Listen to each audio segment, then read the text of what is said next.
We're now talking to Colin Newman and Malka Spiegel from the band Immersion. Could you give me some background on Immersion? Oops. Background. Okay, we're a married couple. We're both musicians, and as soon as we met, we started collaborating. And kind of Immersion was born from that. We both coming from more rock guitar background, and Immersion is more an electronic project. And at some point, we got really into the electronic music, and it kind of influenced us. And we like it's not personality based kind of music. It was kind of natural for us to do that. Yeah, we've actually been working together almost 40 years now. So, yeah, we've been around a while.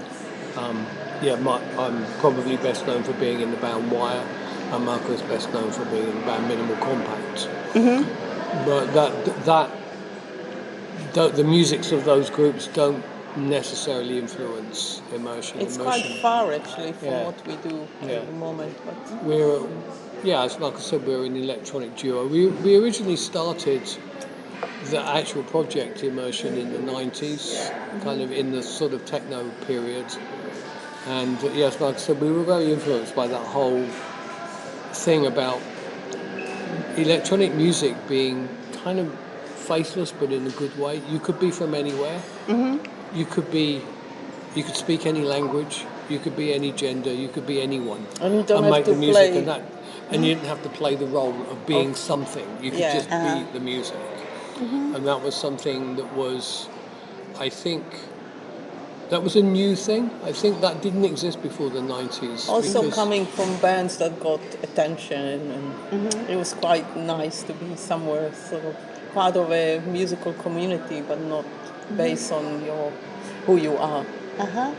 And then over the years, obviously we've developed it, and because we're a couple, but we're also collaboration. We're collaborators in life, so it lends itself to collaborating with other people. Colin, I understand you had produced, I think, one of the albums from Minimal Compact. It's how we met. What was it like to go from being a producer to being a collaborator with Malka? Well, it's more complex. Yeah, it's way more complex than that. Because I had a boyfriend at the time in the band, and we fell in love, when you can imagine. It created a bit of a stir. A big mess. But we both used to sort of making music always, so it felt quite natural, I guess, as we got together as a couple to create music. I mean, this is 80s ideas, but we bought a little 8-track and a mixing board before we bought a washing machine. Were you at first nervous about going in this entirely different direction, or did you think, it's time to do something different? I don't think either of us really think like that. I think it was natural. Malcolm was very used to the idea. I mean, her previous boyfriend had been in the band, and they'd worked a lot together, so she was used to the idea of being a couple. Yeah, being a couple and working together. Interestingly, her parents ran a business together. So maybe it's in the family. I don't know. It was the first time for me being in a relationship with another musician, but it all felt so natural and just. I think the thing about us is that it's not like we don't think, and there's no intellectual side to it, but we go a lot off of how we relate and how we feel, and there's something organic about it, and that's always been the case. Also, the ego is kind of removed when you're a couple. We are, on the same side. You'd be surprised how bands, although they are on the same side, there's always me. Yeah. And I think between us we don't have. You can't. I mean, this is my partner in life. What am I going to be like having ego issues with? Well, my interest is your interest, and yeah, and I think it's and over the years, our relationship has only deepened, and it's got stronger. I mean, we do a lot of other things, and we have a weekly radio show, which has become quite a big fixture in our lives. We've been doing it for 5 years already, and that's opened the door to us to a lot of music that we wouldn't have heard otherwise. New artists, and both new and new to us, and although the original Nanocluster collaboration was, the original ones were done with people who we were friends with already, having the radio show broadened the horizon of us, because suddenly we were playing people on the show, and then they were getting in touch saying, "Oh my God, you play my music," and then things develop. I mean, we do remixes for people that we've played on the show. You know, it's kind of like that. So we're kind of into a world which we, as if we wanted to play that role of being kind of senior heritage musicians, we wouldn't be part of that world that we're part of. We're part of a very different world. Malka, I have a question for you. You relocated from Israel to Belgium. What prompted you to do that? Boredom. I mean, we were young. At the time, there was not a lot of going on artistically where I come from. And we went, like young people travel, to Amsterdam actually. We went and we ended up staying and creating a band. So it's all kind of happened as not planned or anything. And I never went back to live. And that was 1980 when we first arrived in Amsterdam. And then we moved to Brussels because we had a record label, and then I met Colin. And we stayed in Brussels for a while. Our son was born, and we moved to London because it felt more like a happening place for music. Do you ever go back to Israel to visit? Oh, yeah. It's been a little while, not because I'm scared of the war or whatever, but yeah, it didn't happen. But yeah, I do. We do. I'm wondering which electronic artists really influenced you. Were you listening to any that made you think that's the sort of thing? It's sort of a long process over time. So when we first started, there was people like Aphex Twin and The Orb, but that's a long time ago. So we never stopped listening and being influenced. So it's hard to put one name. There's just so many. I mean, the whole Detroit techno happened in Britain to a level it never happened in America. Also, house music was really big. In the 90s, it was like there are moments when British and American music cultures are quite close, and other moments when they're far apart. In the 90s, what happened was that there was starting to be a vibe for techno, and then grunge came along and just like, we want the white guys, basically. And it's this inevitable thing about America that will happen, whereas in Europe, there was a level of exoticism about techno and house, but there were also, of course, European exponents.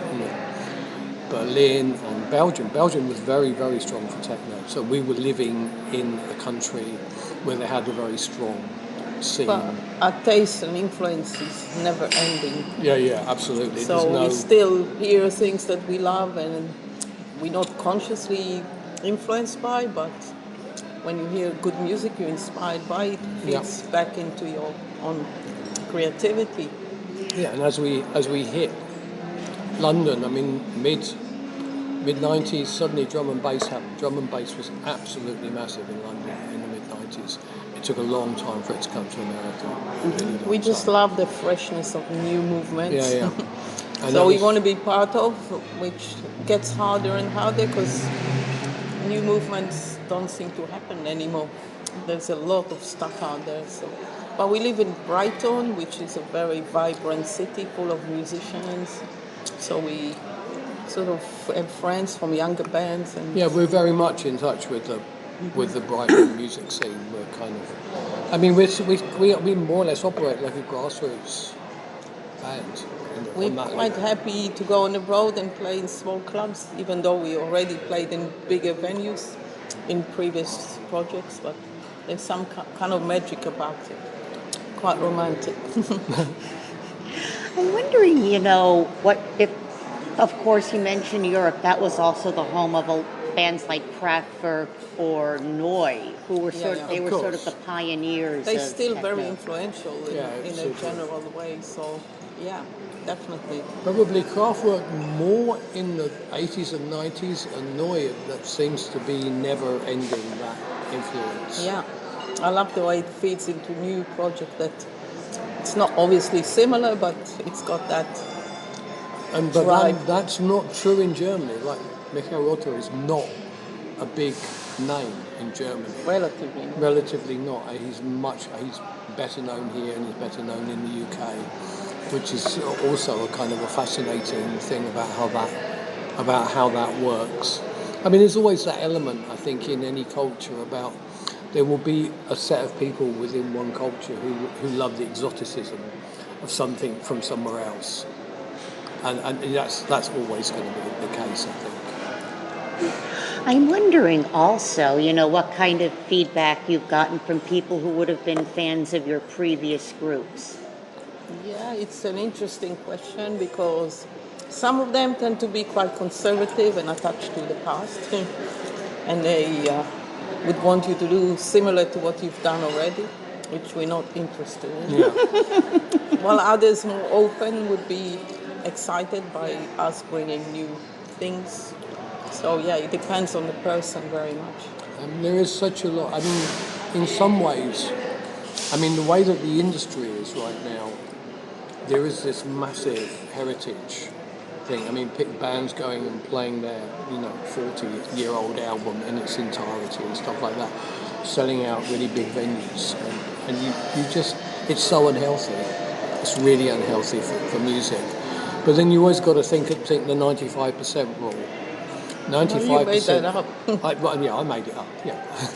95% of people who consume music aren't really that interested in it. They want a soundtrack to their life, but it's not vital. The 5%, it's vital, and those are the ones who are always seeking something new because they already heard that one before. And they can be quite fickle, that audience, but they are searching. They're looking for new things. And sometimes it's hard to be an older artist trying to talk to that 5% because new will always mean young. So, there are many Especially things. from a press point of view, like they're always looking for sort of image or good story rather than go deeper into it. I mean, presses in general kind of disappears gradually. There's not so much press like used to be for music. I mean, music press is a bit, yeah. Do you hope at least, that you can sort of help to introduce some of your earlier fans to new types of music and new genres? I think it's actually one thing that we've really noticed with the radio show is that there is, I mean, it's not the entirety of the audience, but you could say that, we're introducing an older audience to new music they would never hear any other way. And we get a lot of the thanks that we get are from people who are coming from that. They will know who we are. That's what drew them to the show. But then they're like, oh my God, that's amazing. I didn't expect, you played at a show 80% of artists I've never heard of. It's really, It was really hard fantastic. to know what to listen to anymore. There's so much stuff out there. So we kind of filter it out through our taste and hoping people would appreciate it. I mean, you do need. I mean, if the gatekeepers are industry, then that's not going to be very good. And if your musical gatekeeper is a Spotify playlist, AI curated, God help you. You need to be. There are a set of people again. When Spotify first started, it was a gold mine for crate diggers. You could find anything on it. But then when it moved to the major market, it's going to be like, it's going to have a load of people saying, yeah, I want to hear the Rolling Stones. And then they might be fed something that sounds a bit like the Rolling Stones, but that, they're not going to have their preconceptions about what music should be challenged. It's not like we're like musical extremists. It's just, here's We something which just is play fresh. what we love and Yeah. hope people will relate to it. And our remit is very diverse. It's, like the music that we're into and the music that we make and the people that we collaborate with, it's a pretty diverse set of people, and we're very comfortable in that. It makes it more interesting for us. I'm wondering, could you tell me a bit about your radio show and how you got started with that? We were kind of always, not always, but we've done a little bit in the past, and then we met this guy, Daniel, who is a Brighton personality, and he always been involved in radio, and he kind of organizes interesting people and created a new radio station, and kind of got to talk, and we said, yeah, we'll do a radio show, and it started slowly and like not sure how long we're going to go on for, and as we went on, it became something really inspiring that we do every week for 2 hours. The whole Slack City thing was a very strange thing anyway. That the idea for the station was around in 2019. It's the sister station to another station called Platform B, which is a more youth-orientated station. And the idea was to make something called social radio.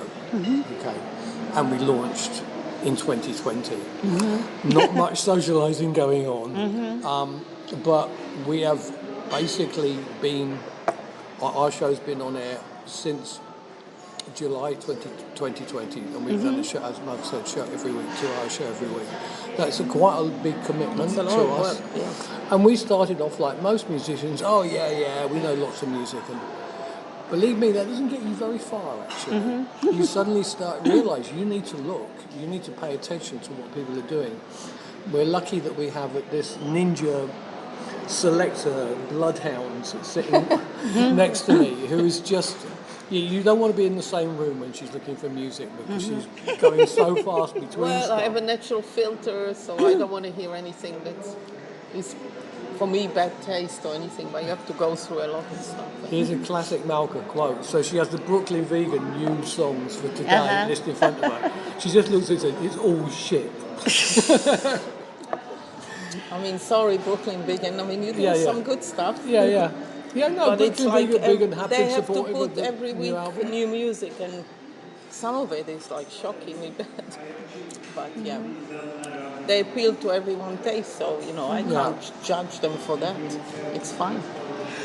What about some of your collaborators like Sus? Could you tell me about some of that? So Sus was someone that we were playing on the show. It was an artist that Malka discovered. We've been playing them already for... I heard this 3 or 4 beautiful years. music that sounded quite contemporary, with that kind of American open sky, sort of beautiful feel to it. And I didn't know who they were. I thought sounded like a new project, so I assumed they were like younger artists. And then discovered there were 3 guys, and they've been doing quite a lot of stuff before. And we kind of got into the habit of because it's a broadcast station and also we have an archive, so it can act like a podcast, so we can post the show on social media. And we started posting the show, and then we started tagging the artists that we play, and that inevitably leads to a kind of a feedback, because people will realise that you're playing their music. We've been playing Sus for 2 years before they realised. But then they were like, oh my God, you played our stuff, we didn't realise you were fans. And then Bob Holmes from the band actually has his own podcast called Ambient Country. It's a classic Sus thing, does what it says on the tin. And he said, do you guys want to be a guest? And so we said, yes, sure. So we kind of chose a set of instrumental tracks, and we talked. It was a kind of Zoom thing, and at the end of it, we would just continue talking, like you do, And we mentioned the nanocluster project, and that, you know, that we were working with various people and all the rest of it, and you know, the rest, as they say, is history. I mean, I guess he went to the rest of the band and said, "This is a really interesting thing. We should get involved in it." You know. And the nanocluster is playing with, creating new music with artists that we like their work, and it doesn't involve a lot of time, so you need to quite quickly find a common language, which we did. But we've, in the past, all the collaborations that we've done have been a gig first and then the album afterwards. And this time round, we had this absurd idea that what we could do is do a touring nanocluster. And that obviously meant we had to do the album first. So we proposed that to Sus, that we would not only do an album, but we would also do a tour on the back of it. It's very risky. It is very super It could risky. go very wrong. You can disagree of where is the common ground, and then touring, playing live, it's all. You know, we met them for the first time now, arriving here. And, you know, you don't know how it's going to feel. I mean, luckily it feels good, so. And you know, the other thing is, of course, finding an audience. I mean, technically a live nanocluster is 3 sets, a performance from each of the artists. So you've got us, our collaborating artists, and then the combined set. And so that's the format of it. So I don't think anybody else does anything like that. It's an original concept.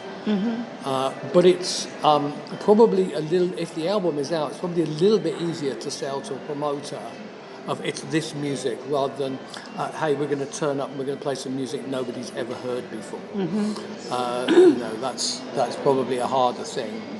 But although we do have an audience for that in Brighton, because we've done quite a lot in Brighton, and people, they know It's more like people realizing that they're going to get a one-off thing that happened between 2 artists. And this tour, it's unlikely that we will ever tour with Sus again. You never know. But You never know, but that's, you know, that that band that you see of those 5 people on stage looks and feels like a band, but it isn't. It's a time-limited thing, and I think that makes it kind of special because we're in, you know, what is unique? What can you give that's unique? So much is, you know, you've got it on your phone and you can repeat it N times. what is it? Yeah, whatever it is, music or video or whatever. And the idea of something which is you really have to be in the room. If you're not in the room, you're not in it. I guess it takes you back to the days where everything was kind of fresh and new. So when you bought an album, it was an event and you played over and over. So, yeah. I have one final question for you. What would be your advice for young musicians starting out? I mean, you've been doing this for decades, and what would you suggest? That's a difficult question because the reality of where we started is very different to nowadays. So it was in a way easier when we started. It wasn't flooded with music like now and all online. So, and there was more money in the industry for some reason now. So yeah, it's difficult. I would say stick with it, even though it's hard, and keep doing it. And if you believe in it, things will happen. Yeah, build your audience. Start with your mates. Your mates are your first audience. They always will be.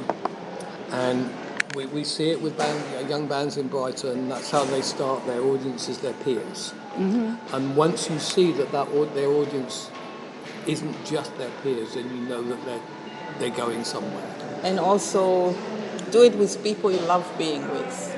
Because if you start, although you have a good sound together, if the people kind of annoy you or they're difficult to work with, it's going to fail at some point. So don't invest in it. Yeah, I would say.